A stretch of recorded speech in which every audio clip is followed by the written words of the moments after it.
First contact and ridicule. The massive crystalline spires of Centauri Prime space station sparkled like frozen fountains against the backdrop of swirling nebulae. Commander Sarah Chen stood at the observation deck, her reflection ghosting against the transparent alloy viewport. At 42, she wore her salt and pepper hair in a precise military cut that matched her crisp United Earth Defense Force uniform. Below, hundreds of alien ships moved in intricate patterns, some organic-looking, others geometric, all of them far more advanced than anything humanity publicly displayed. "Commander, the Council is ready to begin the technology assessment." Lieutenant Rahura's voice came through her neural link. Sarah turned away from the view, her face betraying none of the anticipation she felt. After 15 years of preparation, everything would change today, though not in the way the Galactic Council expected. The Council chamber was a testament to advanced engineering, a vast amphitheater whose walls shifted and flowed like liquid metal. Representatives from over 300 spacefaring civilizations occupied their designated spaces, some floating in anti-gravity fields, others suspended in specialized environmental chambers. The air hummed with translator fields and bioadaptation matrices. High Counselor Zextal, a being of pure energy contained within an intricate lattice of rare metals, addressed the assembly. "We gather today for the Centennial Technology Assessment. All member species must demonstrate their advancement to maintain their current status." The beam's voice resonated directly in Sarah's mind. "Earth's representative may begin." Sarah stepped forward to the central platform. Around her, various alien delegates barely concealed their disdain. Earth had been the subject of ridicule since joining the Council 50 years ago. Their primitive fusion drives and basic neural interfaces were considered barely above prehistoric technology by galactic standards. The collective of superior species questions why we even waste time on this assessment. Came a harsh voice. Ambassador Korax of the Nexus Collective rose from his seat, his crystalline body refracting light in patterns of obvious contempt. "Earth still uses biological computing cores. They haven't even mastered basic reality manipulation." Scattered laughter echoed through the chamber. Sarah allowed herself a small smile. "Perhaps," she said, her voice steady, "the collective would be interested in a practical demonstration instead of a standard report." This caused a stir. Technology demonstrations were rare during assessments. Most species considered them too risky. And what could Earth possibly demonstrate? Korax's crystalline form flickered with amusement. The exciting advancement of chemical propulsion. Sarah tapped her neural link, sending a predetermined signal. "Actually, we'd like to show you our new shielding technology." Suddenly, alarms blared throughout the station. The massive display screens showing the space around Centauri Prime went blank, then restored, revealing a massive warship that had seemingly appeared from nowhere. Over 2 kilometers long, its hull was covered in patterns that seemed to bend light around them. The chamber erupted in chaos. "Impossible." Korax's voice cracked with static. "Our sensors would have detected any ship that size approaching." "Would they?" Sarah asked quietly. "The UES Prometheus has been stationed 50 kilometers from this facility for the past 6 months. None of your sensors detected it. None of your quantum scanners saw it. None of your consciousness-level observers perceived it." The chamber fell silent. "This is but one of many technologies Earth has developed," Sarah continued. "We chose not to share them because we observed how the Council treats emerging civilizations. The mockery, the exploitation, the technology-sharing programs that create dependency." She gestured and holographic displays appeared around her, showing specifications that made several alien delegates gasp. "Earth developed differently. While you focused on manipulating reality, we studied how to become invisible to those manipulations.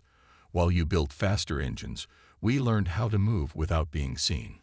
While you created weapons of unimaginable power, we developed defenses that make those weapons meaningless." The High Counselor's energy form pulsed with what might have been concern. "Why reveal this now?" "Because the galaxy is changing," Sarah replied. The Nexus Collective's recent aggression against younger civilizations hasn't gone unnoticed. We believed it was time to demonstrate that being younger doesn't mean being helpless. Corax's crystalline form sharpened with anger. Is this a threat? No, Ambassador. This is an invitation to reassess your assumptions. Earth is establishing a new coalition, the Alliance of Emerging Civilizations. We will provide protection and support to younger species, helping them develop without exploitation or mockery. The collective will never accept this, Corax declared. You don't have to accept it, Sarah said calmly. You just have to understand it. She gestured again, and suddenly dozens more massive ships appeared around the station, their hulls bearing the same reality-bending patterns as the Prometheus. Earth remembers what it's like to be underestimated. We won't stand by while others face the same treatment we endured. The chamber erupted in heated discussions as Sarah stepped down from the platform. Lieutenant Rivera's voice came through her neural link. Phase 1 complete, Commander. The other ships report all systems nominal. Sarah allowed herself another small smile as she walked out of the chamber.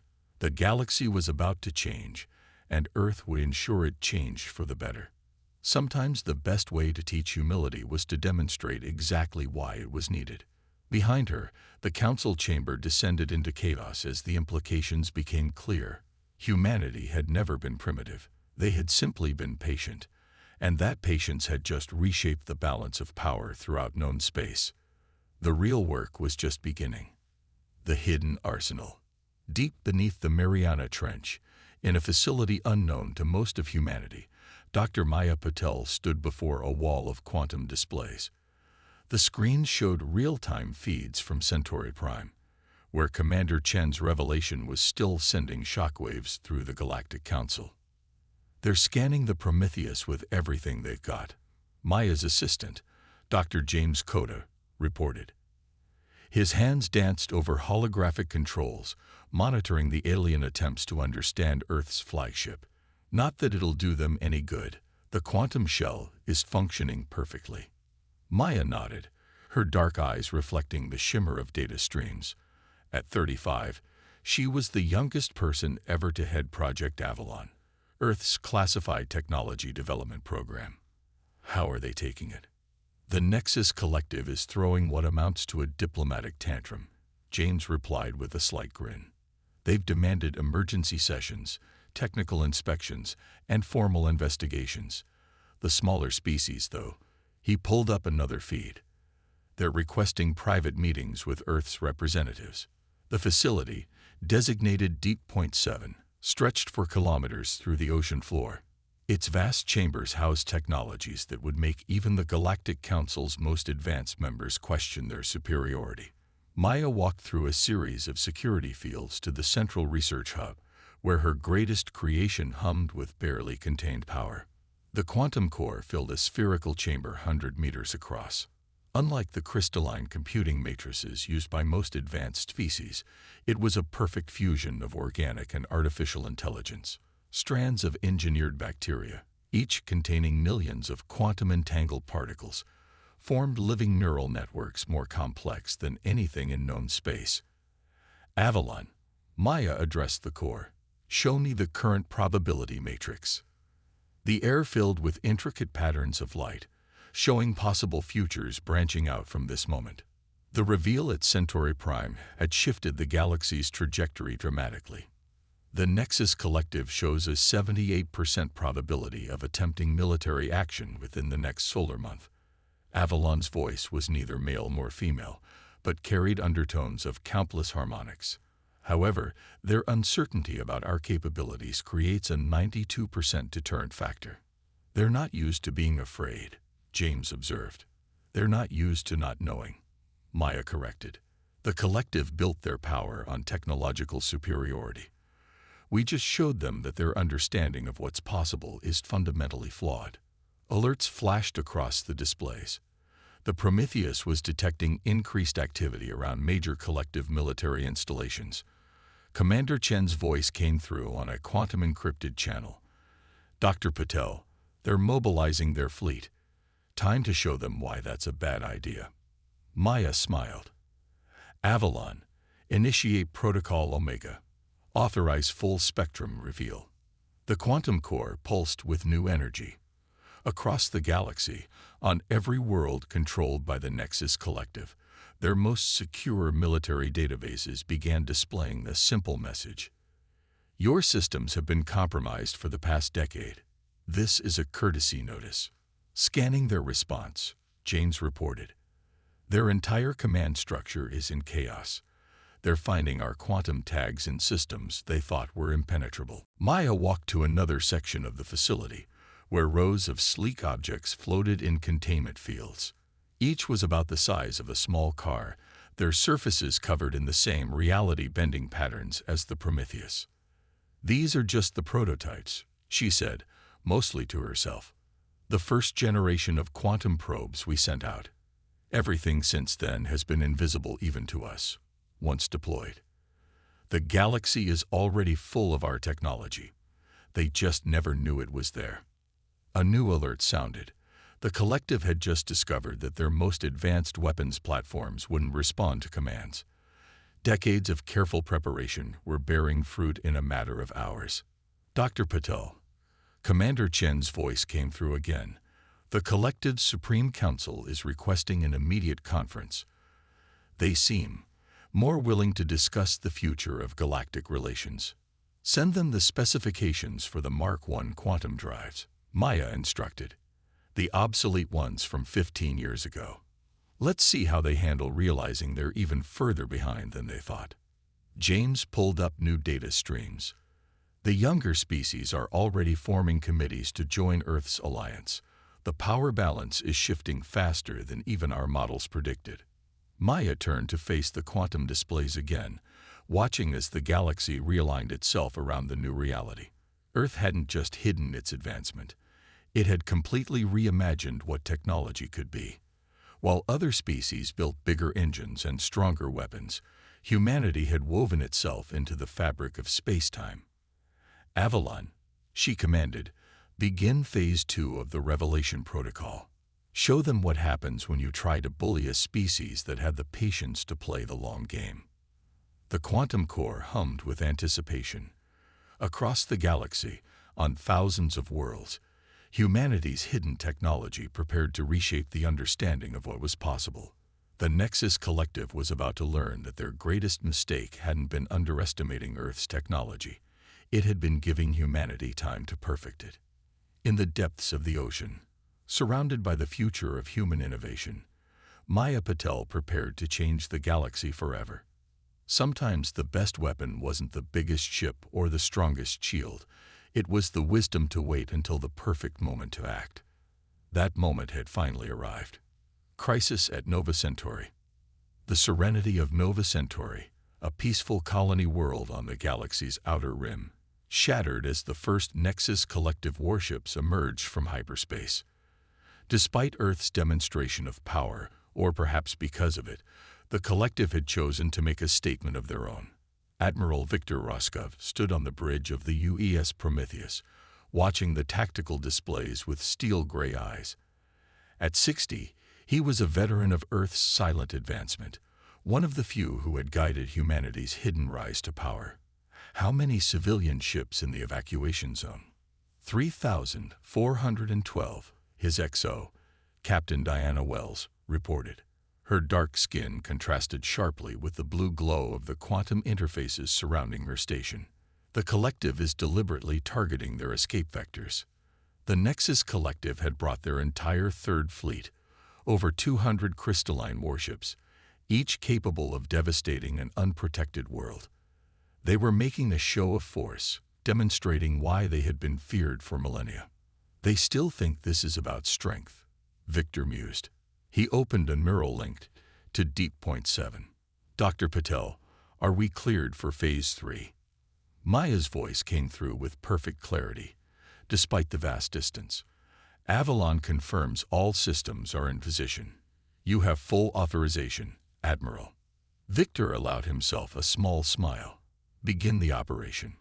Across the Nova Centauri system, reality itself seemed to hiccup. The Collective's warships suddenly found their quantum sensors blank. their advanced targeting systems useless. In the space around them, dots of light began to appear, first dozens, then hundreds, then thousands. Quantum probes deactivating stealth protocols, Captain Wells announced, revealing Earth Defense Grid Nova. The dots of light resolved into satellites, each barely larger than a shuttle, but radiating with power that made the collective's energy readings spike in alarm. For 10 years, Earth had been seeding every significant system in the galaxy with these devices, hiding them in plain sight. "Send the message," Victor ordered. Through every communication channel, in every language used in known space, Earth's declaration was broadcast. The Nova Centauri system is under protection of the Earth Defense Force. You have 5 minutes to withdraw. The collective's response was predictable. Their flagship, a massive crystalline structure 15 kilometers long, oriented its main weapon toward the Prometheus. Energy began to build, powerful enough to crack a planet's crust. Victor didn't move. Time to show them what real advancement looks like. Activate the quantum field. The satellites pulsed in perfect synchronization. Space itself seemed to fold, creating patterns that hurt to look at. The collective's energy beam fired and vanished into what appeared to be nothing at all. "Quantum redirection successful," Captain Wells reported calmly. Their attack just took out one of their own uninhabited bases in the Carina sector. The collective fleet froze. Their most powerful weapon had just been casually redirected across thousands of light years through what should have been impossible spatial manipulation.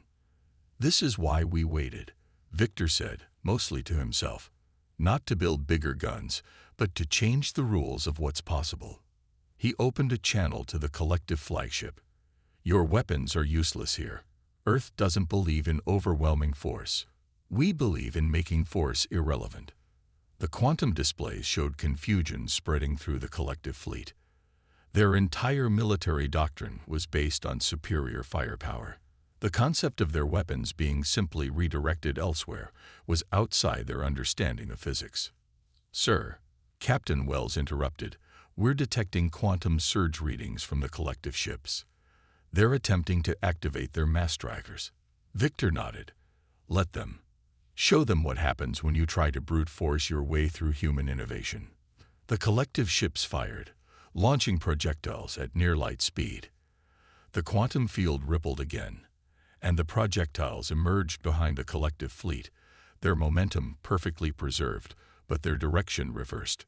"Open a channel to all ships in the system," Victor commanded. His voice carried the weight of decades of preparation. "This is Admiral Roscov of the Earth Defense Force. What you have witnessed is not a weapon, but a demonstration. Earth's technology doesn't destroy. It renders destruction impossible. You cannot fight an enemy who can rewrite the laws of physics in their favor." The civilian ships had stopped their panicked evacuation, watching in awe as humanity's true capabilities were revealed. The collective fleet hung motionless, their crystalline structures reflecting the light of Nova Centauri's sun. "Dr. Patel," Victor called through the neural link, "are we ready for the final demonstration?" "Avalon confirms all systems prepared," Maya replied. "The quantum network is fully operational. Show them what humanity has really been building." Victor's smile widened slightly. "Activate the Nexus protocol." Across the galaxy, in every system where Earth had hidden its technology, reality began to change. The rules that governed space travel, weapons, and communication were being rewritten on a fundamental level. The age of brute force was over. Earth hadn't built a better weapon. They had changed the nature of warfare itself, and the galaxy would never be the same. Operation Thunderstrike. The Galactic Council's emergency session was interrupted by an impossible sight.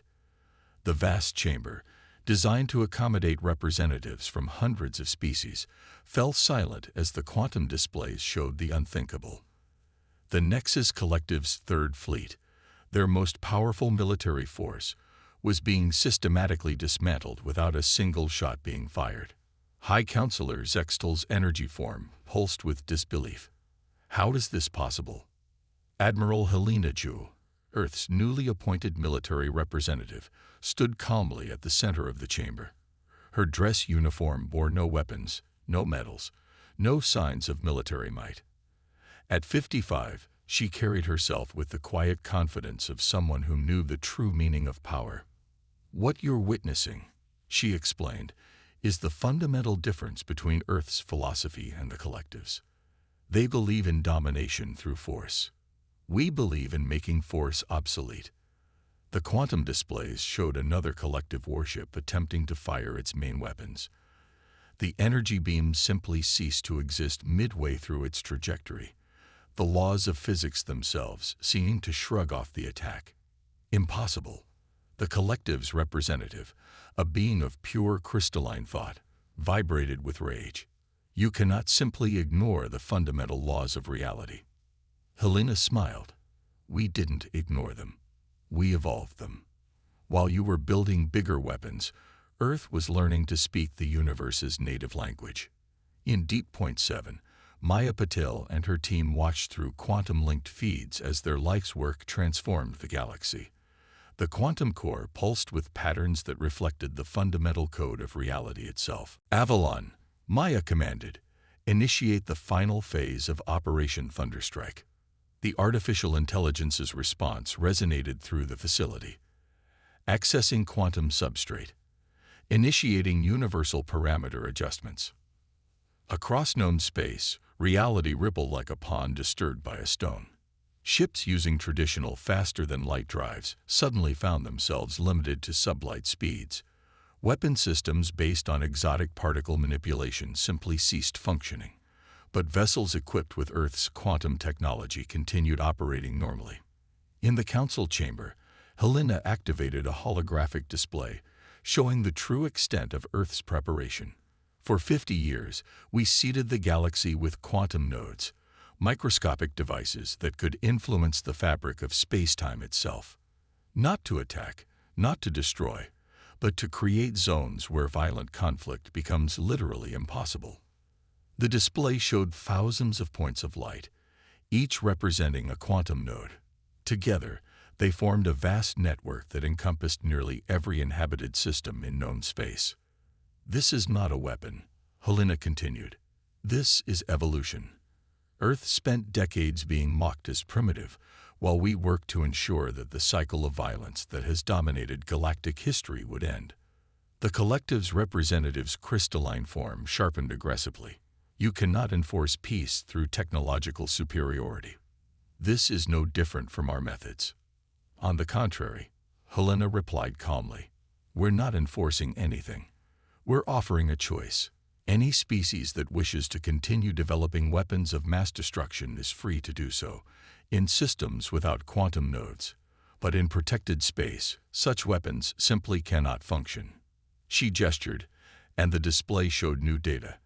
"Additionally, we're offering the quantum technology to any species that wishes to join the alliance of emerging civilizations, not as a weapon, but as a tool for growth and exploration." The council chamber erupted in discussion. Younger species representatives pressed forward, eager to learn more. Even some of the older civilizations showed interest, recognizing the paradigm shift that Earth had engineered. In orbit around Nova Centauri, the collective's third fleet hung powerless. Their mighty weapons were useless, their advanced drives inert. Admiral Roskov's voice came through the quantum network. "The collective fleet is requesting permission to withdraw using conventional drives. Their commander wishes to discuss terms." Helena addressed the council again. "Earth remembers being called primitive. We remember the mockery, the dismissal, the condescension. But we chose to respond not with revenge, but with innovation. Not with destruction, but with transformation." She activated one final display, showing the quantum network's full capabilities. "This is humanity's gift to the galaxy. Not a weapon to enforce peace, but a tool to make war obsolete. The choice to use it belongs to everyone." The council chamber fell silent as the implications became clear. Earth hadn't just changed the balance of power. They had changed the nature of power itself. In a single operation, They had transformed the galaxy from a place where strength determined survival to one where cooperation became the only viable path forward. Maya's voice came through Helena's neural link. Avalon confirms the quantum network is stable. The transformation is complete. Helena looked out at the assembled representatives of galactic civilization and spoke the words that would be remembered for millennia. Welcome to the next stage of galactic evolution. Earth is ready to help guide the way forward, not as conquerors, not as superiors, but as partners in creating a future where violence is no longer the answer. The age of warfare was ending. The age of transformation had begun. A new balance of power. 1 year after Operation Thunderstrike, the landscape of galactic civilization had transformed beyond recognition. The Great Hall of New Terra, Earth's first extrasolar diplomatic center, hosted representatives from over 500 species. Unlike the old Galactic Council chamber, this space was designed for equality, a perfect sphere where no position held prominence over others. Dr. Maya Patel stood with Admiral Helena Ju and Commander Sarah Chen, watching as the latest group of species joined the Alliance of Emerging Civilizations. The quantum network now covered nearly 80% of known space, and more systems joined daily.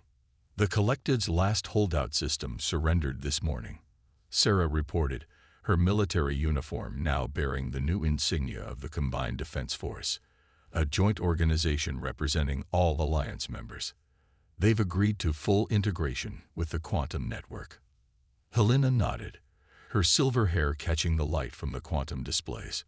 Not with a bang, but with understanding. That's how real change happens. The center of the hall held a miniature version of Avalon's quantum core, a gift from Earth to the Alliance. Unlike the original, this one was designed for collaborative development, allowing all member species to contribute to its evolution. Director Patel, a young Axiani scientist, approached, his bioluminescent tentacles pulsing with excitement. The combined research team has made a breakthrough in quantum communication. Using your base principles, we found a way to extend the network's range by 300%. Maya smiled. This was exactly what Earth had hoped for, not domination, but collaboration. Excellent work, Dr. Cattell. Please share your findings with Avalon for integration into the network. Above them, the vast dome of New Terra showed real-time visualizations of quantum traffic throughout Alliance space. Ships of all species moved freely, their quantum drives leaving trails of altered space-time that looked like aurora borealis among the stars. The latest survey results are in, Sarah said, pulling up a holographic report. Piracy and interstellar conflict are down 99.8% in protected space. Economic cooperation between member species has increased by 400%. And the number of joint scientific ventures has exploded. And the Nexus Collective? Helena asked, though she already knew the answer. Transformed, Maya replied. Once they understood that their old methods of power were obsolete, they turned their considerable resources toward research and development. Their crystalline computing matrices, combined with our quantum technology, have opened up entirely new fields of study. The hall buzzed with activity as representatives from formerly hostile species worked together, sharing knowledge and resources. The quantum network had made traditional weapons useless, but it had also connected civilizations in ways previously thought impossible. There's a delegation from the deep core worlds arriving next week, Sarah noted. They were some of our harshest critics in the old council. Now they want to discuss combining their psychic technology with our quantum systems. Maya walked to the central platform, where the collaborative quantum core hummed with the combined knowledge of hundreds of civilizations. Avalon, show us the probability matrix for the next century. The air filled with shimmering patterns, showing countless possible futures branching out before them. Unlike the predictions from a year ago, these futures were predominantly bright, marked by cooperation and advancement rather than conflict and destruction. We took a risk, Helena mused, studying the patterns, revealing our technology, changing the fundamental rules of space travel and warfare. It could have backfired spectacularly. The risk was necessary, Maya replied. We had to show them a better way. Not through force, not through fear, but through the simple demonstration that cooperation is more powerful than conflict. An alert chimed softly, announcing the discovery of a new spacefaring species on the galaxy's outer rim. Under the old system, they would have faced exploitation or mockery. Now, they would be welcomed, protected, and guided. This was always the real victory, Sarah said, watching as Alliance members already began preparing welcome packages and technological assistance for the new civilization. Not defeating the collective, not proving our superiority, but creating a galaxy where advancement doesn't have to come through suffering. The quantum displays showed another breakthrough, this time from a joint team of human, collective, and Axiani scientists. They had found a way to use the quantum network for environmental restoration, healing damage caused by centuries of warfare and industrial development. Maya touched the collaborative quantum core, feeling the combined knowledge and creativity of hundreds of species flowing through it. Earth was mocked for being primitive, for taking too long to advance. But we used that time to learn what real advancement means. Not the power to destroy, but the power to transform. Not the ability to dominate, but the wisdom to cooperate. Above them, the stars shimmered with quantum energy, a constant reminder of how far they had come and how far they could still go. The galaxy had learned that true power didn't come from weapons or territory or technological superiority. It came from the ability to imagine a better future and the patience to build it, one quantum link at a time. The age of mockery was over. The age of transformation would continue. And humanity, once dismissed as primitive, would help guide the way forward, not as conquerors or superiors, but as partners in the greatest adventure in galactic history. The evolution of civilization itself had just begun.